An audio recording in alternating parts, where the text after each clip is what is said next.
Assalamualaikum warahmatullahi wabarakatuh.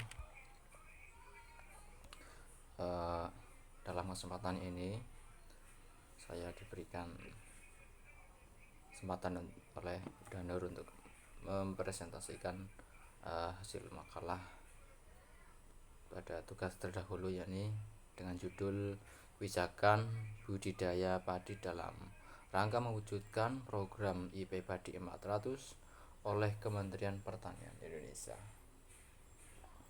Lanjut. Daftar pembahasan di sini terdapat 5 bagian. Yang pertama, bagian pendahuluan; kedua, strategi dan kebijakan; bagian ketiga, program Bepadi 400; yang keempat, bagian kesimpulan serta daftar pustaka. Langsung saja di bagian yang pertama, yakni pendahuluan, yang terbagi menjadi 2 sesi, yakni latar belakang serta tujuan penulisan.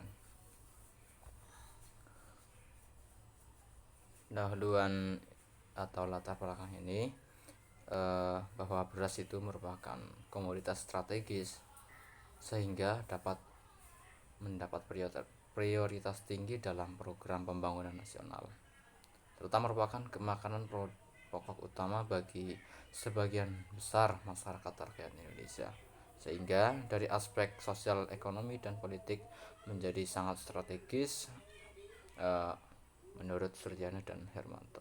Kemudian menurut Basyariah dan teman-teman itu menyampaikan bahwa beras itu merupakan komoditas yang dapat mengancam kestabilan ekonomi dan politik.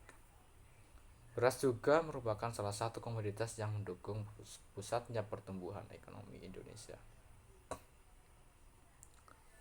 Pada eranya Presiden Soeharto ini kan dulu sudah ada swasembada beras itu pada tahun 1980. Baik, saya lanjutkan pada tujuan penulisan ini. Yang pertama, menyiapkan acuan sebagai teknik untuk melaksanakan program IP Padi 400 bagi baik itu pemerintah provinsi, kabupaten, serta kota yang akan menerapkan program IP Padi 400. Yang kedua itu inventaris teknologi atau inovasi yang harus disediakan atau alsintan, alat mesin pertanian, untuk menunjang pelaksanaan IP Padi 400. Mengidentifikasi permasalahan atau ide-ide yang berkembang di lapangan.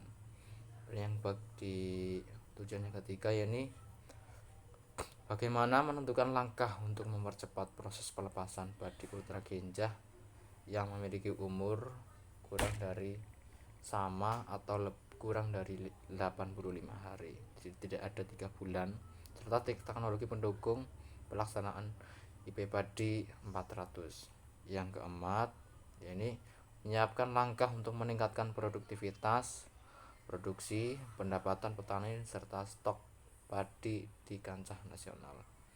Yang kelima, menyiapkan cara untuk meningkatkan IP Padi 400 pada setiap agroekologi dari 100 menjadi 200, 200 menjadi 300, dan dari 300 menjadi 400.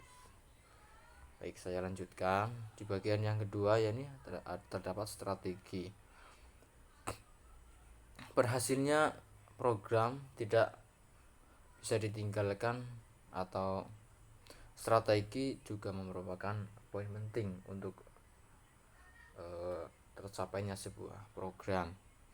Upaya peningkatan produksi padi perlu memperhitungkan pertumbuhan produksi yang dapat memberikan kontribusi dan alternatif kebijakan. Kemudian untuk itu, mewujudkan ketersediaan beras pada tahun berikutnya, maka perlu peta. Oleh karena itu, kultur bangsa kita kan bertani dan memiliki falsafah petani, yakni padi adalah sumber kehidupan. Terdapat dua strategi yang perlu diterapkan pada program IP Padi 400, yakni rekayasa sosial dan rekayasa teknologi. Yang pertama, rekayasa sosial, yakni meliputi bidang advokasi atau hukum. Yang kedua, perorganisasian komunitas petani. Yang ketiga, pengembangan kapasitas masyarakat dalam advokasi, organisasi, dan jaringan. Serta yang keempat, itu pengembangan komunikasi, informasi, dan edukasi bagi pelaksana program IP Padi 400. Kemudian di poin rekayasa teknologi, karena rekayasa pada IP Padi 400 difokuskan pada varietas unggulan yang berumur sangat genjah, yang berumur 90 sampai 104 hari idealnya. Standarnya seperti ini. Walaupun tadi sudah disampaikan ada varietas padi yang berumur kurang atau sama 85 hari. Itu dari 90 sampai 104 hari yang mampu berproduksi tinggi. Teknologi hemat air dengan irigasi berselang atau intermittent, persemaian dapok atau penculikan, dan pengembangan sistem monitoring dini secara dini ya, baik sebelum tanam, persemaian, pertanaman, dan sesudah panen.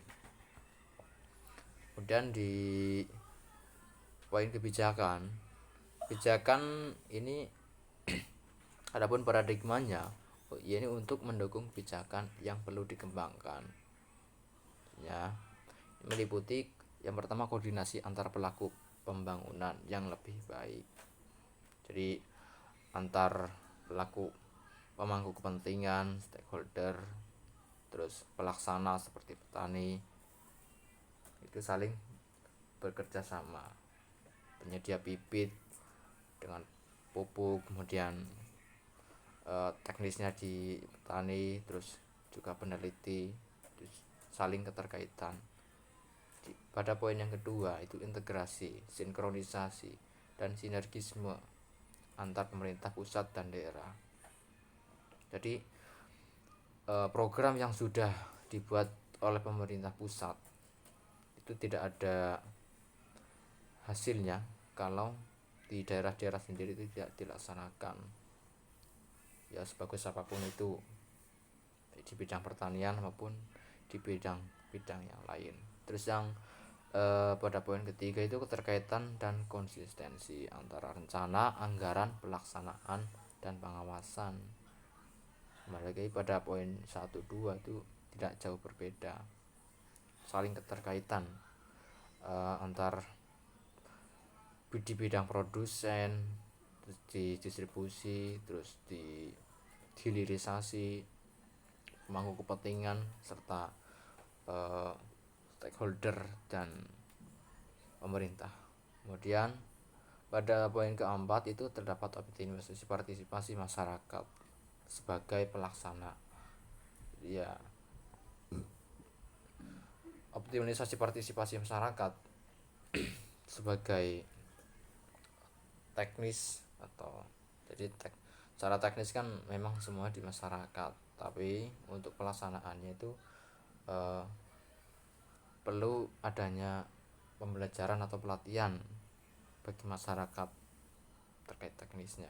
Terus yang kelima itu efisiensi dan efektivitas sumber daya, di penggunaan bahan baku, misalnya bibit itu yang sesuai, yang bagaimana varietasnya sesuai tanahnya, kemudian penggunaan pupuk berapa prosentasenya, pupuk NPK, terus baik pupuk mikro maupun pupuk makro, serta pestisida yang digunakan. Selanjutnya program IP Padi 400 itu apa sih? Mungkin asing di telinga kita. Baik, sebelum kita melanjutkan, alangkah baiknya kita mengetahui dulu program IP Padi itu apa. Ternyata program IP Padi 400 yakni petani menanam dan memanen padi sebanyak 4 kali dalam setahun dengan hamparan lahan yang sama. Dalam pelaksanaannya terdapat 4 faktor kunci sebagai pendukung. Maksudnya nih, dalam lahan yang sama, lahan tersebut itu dalam 1 tahun petani itu mampu menanam 4 kali pun juga memanen 4 kali. Bagaimana kok bisa? Ya dengan syarat-syarat tertentu dan dengan memenuhi kriteria-kriteria tertentu. Ya, sawah bukan tada hujan, misalnya seperti itu. Kemudian penggunaan varietas unggul atau sangat genjah, cepat, pertumbuhannya cepat, panen cepat. Kemudian lanjutkan di poin syarat-syaratnya, 4 faktor ya, sebagai pendukung, yakni penggunaan benih varietas padi umur sangat genjah itu ya. Idealnya 90 sampai 104 hari. Tapi bila ada itu kan yang lebih cepat ada juga. Yang ideal itu misalnya contoh bibitnya atau varietasnya itu Dodokan, Silugonggo, dan Inpari 1. Itu varietasnya, bukan bibit ya. Varietas jenisnya. Soalnya kan varietas padi itu banyak banget. Kemudian pada poin yang kedua, yakni pengendalian hama dan penyakit terpadu atau PHT. Itu dilakukan dengan lebih operasional. Jelas, kalau nggak dikendalikan hama dan penyakitnya ya secara tidak langsung nanti pada hasil panen itu bisa menurun, bahkan 80-100% itu terjadi gagal panen seperti itu. Dan pada poin yang ketiga saya itu pengelolaan hara secara terpadu dan spesifik lokasi. Jadi penggunaan pupuk itu ya harus disesuaikan dengan lahan-lahan yang digunakan. Lahan yang mana yang memerlukan unsur N yang banyak, unsur P yang banyak, itu ada kriteria-kriteria tersendiri. Maka perlu dilakukan kajian lebih lanjut terkait lahan-lahan yang digunakan, yang nantinya pada proses pelaksanaan itu dapat sesuai sehingga mendapatkan hasil yang maksimal.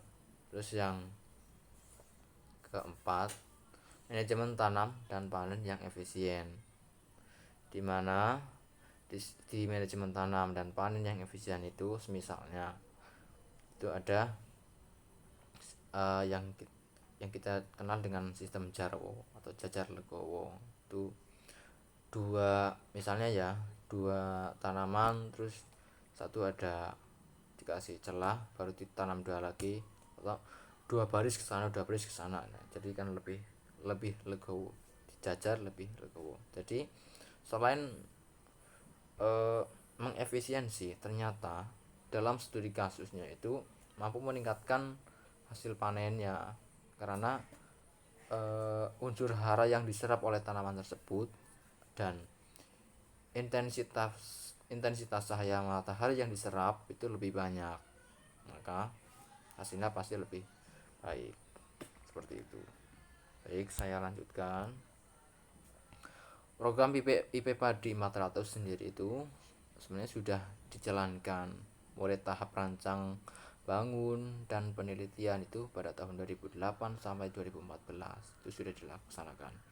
Terus tahap uji lapangan dan sosialisasi sudah dilaksanakan pada tahun 2009 sampai 2010. Yang ketiga, tahap evaluasi dan pemantapan 2010 dan seterusnya. Yang keempat, tahap pengembangan 2011 dan seterusnya. Dan dari 4 ini itu sudah ada lokasi pelaksanaan program-programnya yang sesuai dengan kriteria-kriteria tertentu. Soalnya di pulau Indonesia kan banyak ya, salah satunya di Pulau Sulawesi, di Pulau Sumatera Tenggara, terus di Jawa itu ada terdapat di Jawa Barat provinsinya seperti itu. Terus di rekayasa teknologinya IP Padi 400 itu syarat-syarat. Nah, ini waktu yang tersedia harus sama atau kurang dari 12 bulan untuk 4 musim. Idealnya ya ini dari 3 bulan lah per musim. 3 bulan tanam panen, 3 bulan tanam panen, 3 bulan tanam, dan seterusnya seperti itu. Jadi dalam 12 bulan itu terdapat 4 kali tanam dan panen. Terus persediaan air Pak harus ada sepanjang tahun. Jadi walaupun ya, kenapa kembali pada tadi ada lokasi khusus ya, karena lokasi tersebut tersedia air terus menerus. Misalnya di Jawa Barat pastinya kan ada seperti itu, bukan seperti daerah-daerah yang hanya mengandalkan tanda hujan atau sawah tanda hujan, ada air karena hujan, bukan tidak memenuhi syarat atau kriteria. Kemudian yang ketiga itu, semua kegiatan perlu dilaksanakan secara cepat, bahkan ada kegiatan yang bersifat tumpang tindih. Misalnya penyemaian benih dilakukan sebelum panen. Ya, tadi 15 hari misalnya, ya 15 hari sebelum panen itu bibit harus ditanam. Mengapa? Ketika 15 hari ketika waktu sudah panen atau tiba waktu panen itu bibit itu sudah siap untuk ditanam kembali. Misalnya pengolahan ya 7 hari, 4 hari sampai 7 hari. Jadi setelah dipanen, terus setelah selang 4 sampai 7 hari pada tahap pengolahan tanah, lahan, itu bibit sudah siap langsung ditanam. Jadi tidak menunggu panen, terus pengolahan lahan, penanaman bibit itu terlalu makan lama. Terus yang keempat itu, padi ditanam dalam satu lamparan secara serentak, karena jika tidak demikian jenis dan intensitas hama dan penyakit akan meningkat. Yaitu karena tanaman itu harus serentak ya, misalnya padi ya. Padi kalau sedikit pasti serangan hama pasti luar biasa, dan ini akan menurunkan ya tadi 80 sampai 100% hasil panen. Itu ya harus sama dan serentak. Nantinya itu ada penggiliran varietas. Gunanya apa? Untuk mengurangi munculnya hama dan penyakit. Itu. Selanjutnya, untuk menunjang keberhasilan melaksanakan IP Padi 400, maka perlu diperhatikan hal-hal sebagai berikut sebagai teknologi. Misalnya yang pertama itu pola tanam dan pergiliran varietas, seperti tadi ya sudah ada. Yang kedua pemilihan varietas, sudah. Nanti ada yang lebih spesifik lagi. Pada musim tanam 1 itu varietas apa, kedua apa, ketiga apa, keempat apa. Terus persemaian tidak tumpang tindih secara waktu ya, di sisi waktu. Kemudian yang keempat pengolahan tanah bagaimana. Terus yang kelima cara tanam, seperti tadi sudah ada contohnya. Terus pengairan, yang kelima pemupukan. Oke, saya lanjutkan. Ini misal contoh pada pola tanam dan pergiliran varietas. Pola tanam itu ada 3 ya. Pertama pola tanam A. Pola tanam A pada musim 1, musim kedua, musim ketiga, dan musim keempat. Yang pertama, pola tanam A menggunakan varietas unggulan Genja, Ultra Genja. Ini yang berumur sama atau kurang dari 85 hari. Terus yang musim tanam yang kedua ini masih sama, varietas Ultra Genja. Bedanya sih bisa dilihat. Ada VUG varietas Ultra Genja, VUG varietas umum Genja, terus varietas VUSG varietas umur Super Genja. Itu ada perbedaannya. Pertama, kedua, ketiga itu bisa dilihat. Ya. Selanjutnya pada alat tanam yang kedua atau yang B ya, sama seperti tadi. Nah, perbedaannya kan di sini itu ya. Ya, ini kan sama-sama 15 hari sebelum panen tetap diolah lahan. Untuk persemaian bibit ya, olahan tanah bisa dilihat ada indikasi warnanya, bisa dilihat perbedaannya. Baik, saya lanjutkan pada pola tanam yang masih sama seperti tadi. Terus pemilihan varietas. Varietas itu terdapat kelompok umur genjah. Misalnya bibit yang umur genjah itu seperti Cerang, Konggat, Cigeulis, Cibogo, Wayo Opo Buru, Widya S itu Patenggang dan lain sebagainya. Umurnya itu 105 sampai 124 hari. Kisaran hasil itu 6 sampai 8,5 ton per hektarnya. Tekstur nasinya itu pulen. Terus tahan atau sampai agak tahan terhadap wereng coklat. Terus biotipe 1, 2 dan 3. Kemudian pada varietas yang kedua itu kelompok umur sangat genjah, lebih cepat ya daripada yang pertama. Itu misalnya Silugonggo, Dodokan, Inpari 1 dan lain sebagainya. Itu umurnya 90 sampai 104 hari. Kisaran hasil itu 6 sampai 8 ton per hektarnya. Terus agak perak tapi ada juga yang pulen. Terus tahan atau agak tahan terhadap wereng coklat sama yang biotipe 1, 2, 3. Oke, saya lanjutkan. Pada persemaian itu IP padi 400 itu benih disemai 19 hari sebelum panen. Sebagaimana tadi yang saya sampaikan. Kemudian bila lahan tidak tersedia secara khusus untuk persemaian, maka dapat dilaksanakan atau dilakukan persemaian culikan, kering, dan dapur. Maksudnya apa? Persemaian culikan. Yang pertama, culikan itu persemaian dilakukan di areal pertanaman padi 15 sebelum panen, 15 hari ya. Kemudian yang kedua, persemaian kering atau basah. Persemaian kering dilakukan di tanah darat yang luas persemaiannya disesuaikan dengan lahan sawah yang akan ditanami. Kemudian sedangkan persemaian basah itu dilakukan pada tanah atau lahan sawah di luar areal yang akan dipanen. Persemaian dapok itu dibuat dalam bentuk kotak, media tanah dan pupuk organik dengan perbandingan 1:1. Ada kotak itu dikasih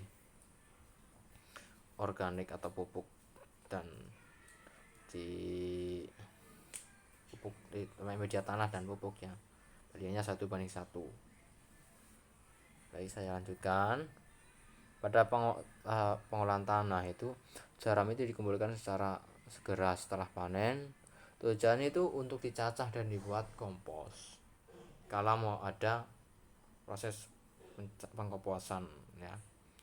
Kemudian untuk mempercepat dekomposisi digunakan MDS 4 ya. Cara pengolahan tanah pada pola IP padi 400 hampir sama dengan pengolahan tanah yang sudah biasa dilakukan. Perbedaannya yakni adalah pengolahan tanah IP padi 400 itu disiapkan dalam 7 hari setelah panen ya. Hari ini panen, 7 hari ke depan itu sudah siap ditanami ya. Terus yang kelima, cara tanam. Jadi tanaman yang dipindah pada OTS dan TOT, teknik itu ya, bibit pemipitan itu sangat diterapkan pada musim tanam kedua atau musim tanam ketiga. Dan teknologi TOT pada prinsipnya adalah meniadakan pengolahan tanah. Fungsi pengolahan tanah adalah untuk menghilangkan hulma dan bekas tanaman padi yang sudah dipanen, diganti dengan aplikasi herbisida ya. Sedangkan fungsi pengemburan dan pelemburan tanah terbantu dengan adanya penggenangan air dan bahan organik yang berasal dan bekas tanaman padi dan gulma yang telah melaput. Jadi herbisida itu kan tujuannya untuk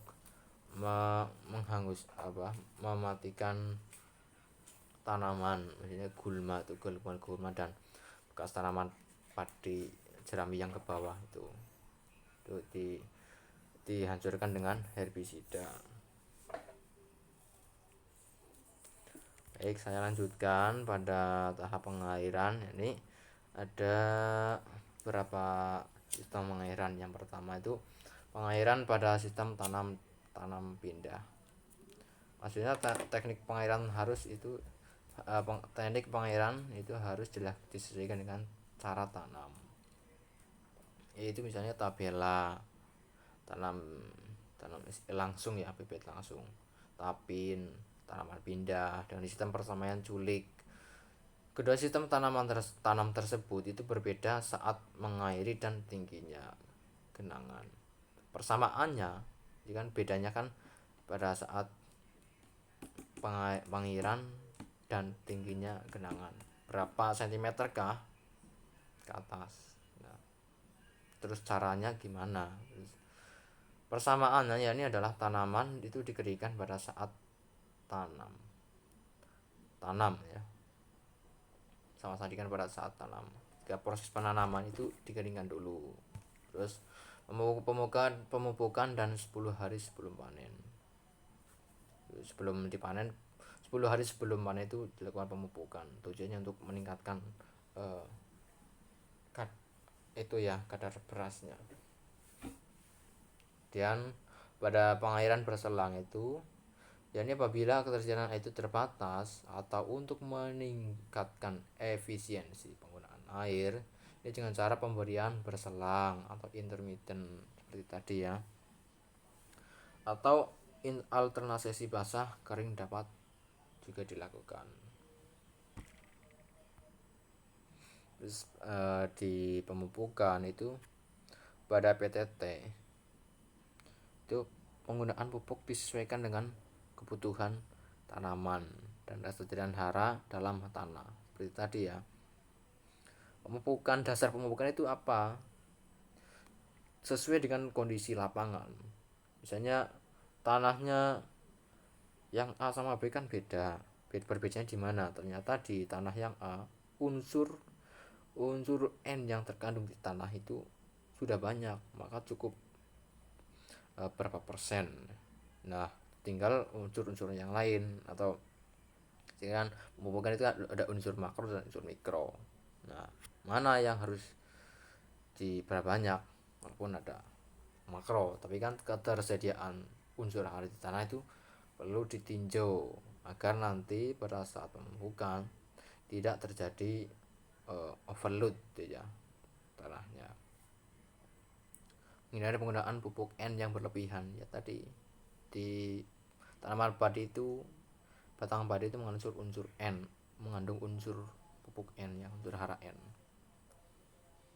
Dan cara mengukur tingkat kehijauan warna daun padi juga bisa. Terus bagan warna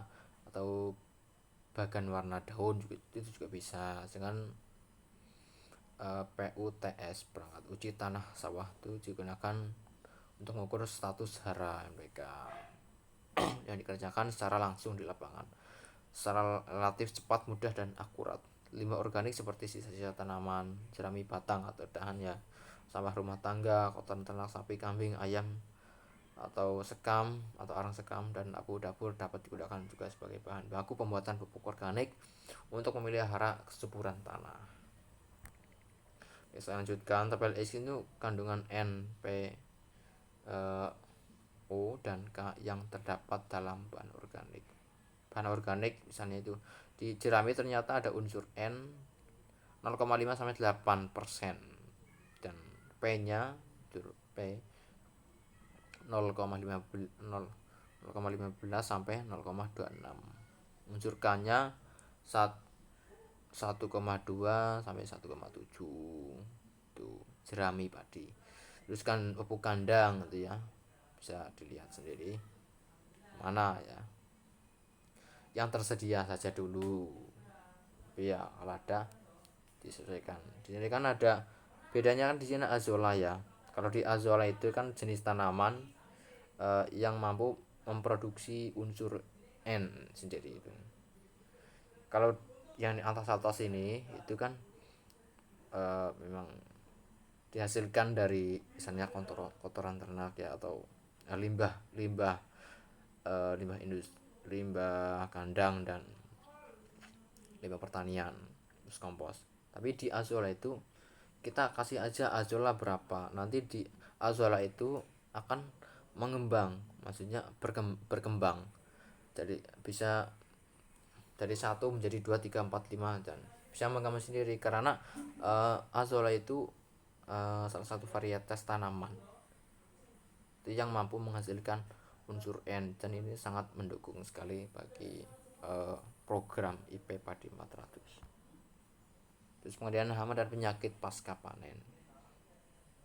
Untuk penilaian hamanya itu jenis hama misalnya ini ada 5 jenis ya. Yang pertama tikus, kemudian werang coklat dan werang punggung putih, werang hijau penyebar penyakit, terus tungro penyakit hawar daun, terus penyakit bias. Akibatnya itu apa yang di misalnya sampai tanaman padi terserang itu. Kalau tikus itu bisa kehilangan hasil panen 50-80%. Cara mengatasinya itu diburu tikus rame-rame itu ya. Terus juga bisa dengan jebakan, terus monitoring. Terus pada orang coklat itu dapat kehilangan 80-100%, malah lebih mengerikan lagi kalau sangat werang itu.